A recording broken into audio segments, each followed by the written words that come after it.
Hello, I'm reviewing the Guardians of the Galaxy Trilogy and the Holiday Special.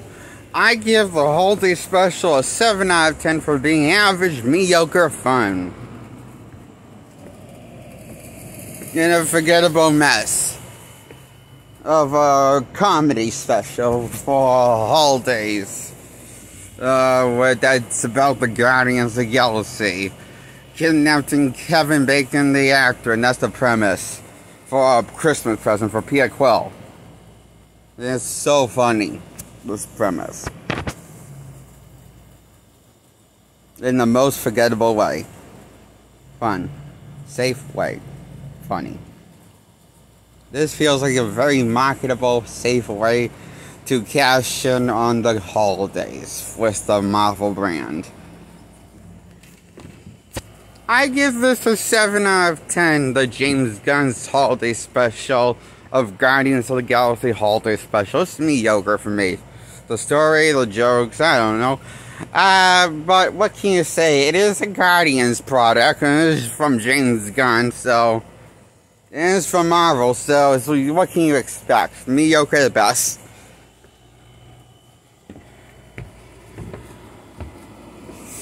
And I give the Guardians of the Galaxy, the first one, a... what was I going to give that? Fuck.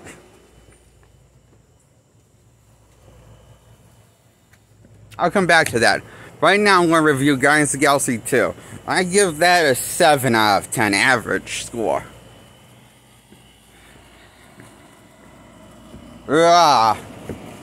That's what I think of this movie, is that this is bland of a movie. Perfectly bland fun. 7 out of 10. It's perfectly average. Guardians of the Galaxy Volume 2 from 2017, I think, came out.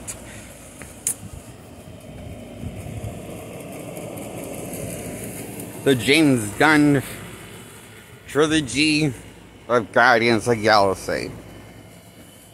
I'm not think the premise, the jokes, the plot of the premise of the plot, and the jokes, the payoff of the jokes aren't that great. The mediocre ideas at best, shoved into a blender to make the sequel, they feel like. I don't know what I'm saying. All I know is that this movie's forgettable. The Guardians of the Galaxy Volume 2 has lots of jokes, but they're also really lame jokes. Really lame grandpa jokes. That your unfunny friend would make, or old fuck would make, if they were related to you. But you only pulled up to a set and put up with it because they're your family members, and in reality they're going to die any day now. This movie will not die any day now. Will not die.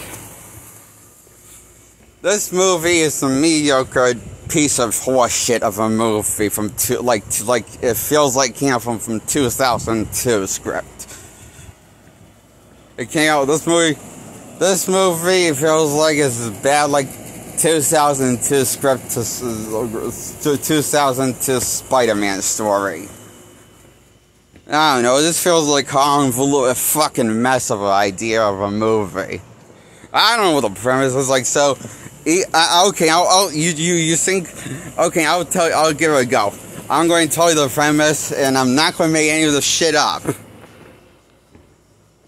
So there's a guy that's ego called the Living Planet who fucked Peter Quill's mother and impregnated her.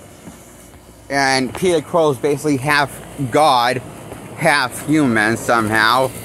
And he's half living planet and half human, basically half god, because he shares the blood somehow with his father, including his powers, voodoo powers, god powers.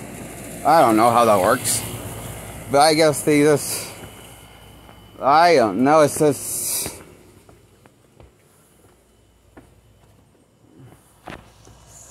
So, it's like briefly explained he took the form of a human and to bank his mother and fell for his mother and had his son, Peter Quill. But it's revealed the only reason why he had him is because to rule, I don't know, something about world dominations, and it's then they find out the ego living in France, evil, and an evil guy that wants to kill the guy, I'm not really sure what he wants, actually, I forget. I'm not really sure what his motivation is, I forget. That's my, shit, I lost track. What was his motivation again? Don't know, never mind. This is good writing if it was written by a kindergarten, I think. This is great writing if you were, well, around the age 5. This is great storytelling. Keep it going. Keep it going, gun. Keep going. Keep bullshitting us, the audience. Everything else is bullshit.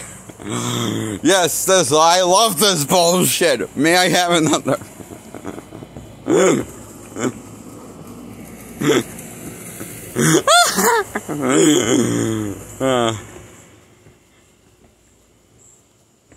This is a funny, stupid movie. That's mediocre fun. You know what? I decided I don't really hate the grown-ups movies with Adam Sandler. I have either lost my sanity or I have found my sanity. Because it's this brilliant writing that takes this critic to open up my eye to this,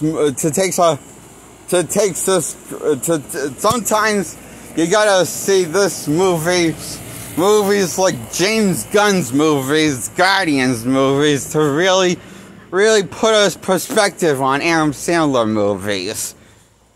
And ask yourself, they're not half bad, are they? These Adam Sandler movies, comedies, from Grown Ups 1 and 2. They're actually kind of decent, dare I say. The Grown Ups movie. And that is my brief thoughts on the Grown Ups movie. I give both Grown Ups 1 and 2 a 7 out of 10.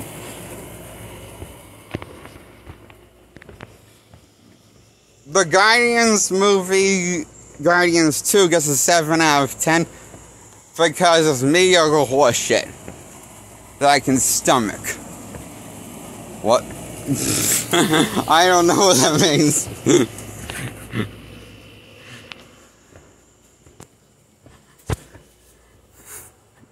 But yeah, it's a 7 out of 10, the Guardians 2.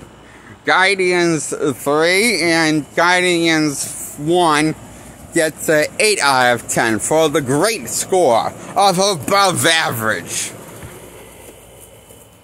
The final verdict for Guardians 3 and 1 is above average. 8 out of 10. Not half bad, but nothing I would recommend to anybody.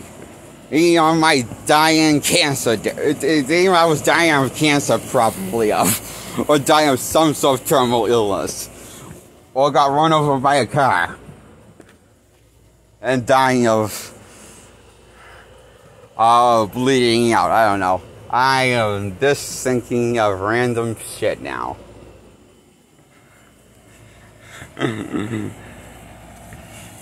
compare of how mediocre the Guardians franchise was for me. And why I say I don't recommend them, but I don't hate them. But I damn enjoy them as guilty pleasures. Because they're 8 out of 10 and 7 out of 10s, like the grown-ups movies are 7 out of 10s with Adam Sandler. I realized I kind of reviewed more than I realized I meant to.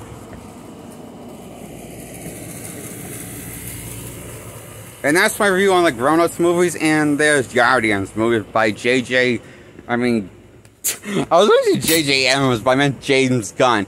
I'm sorry, I get those two hacks confused. Untalented people confused a lot.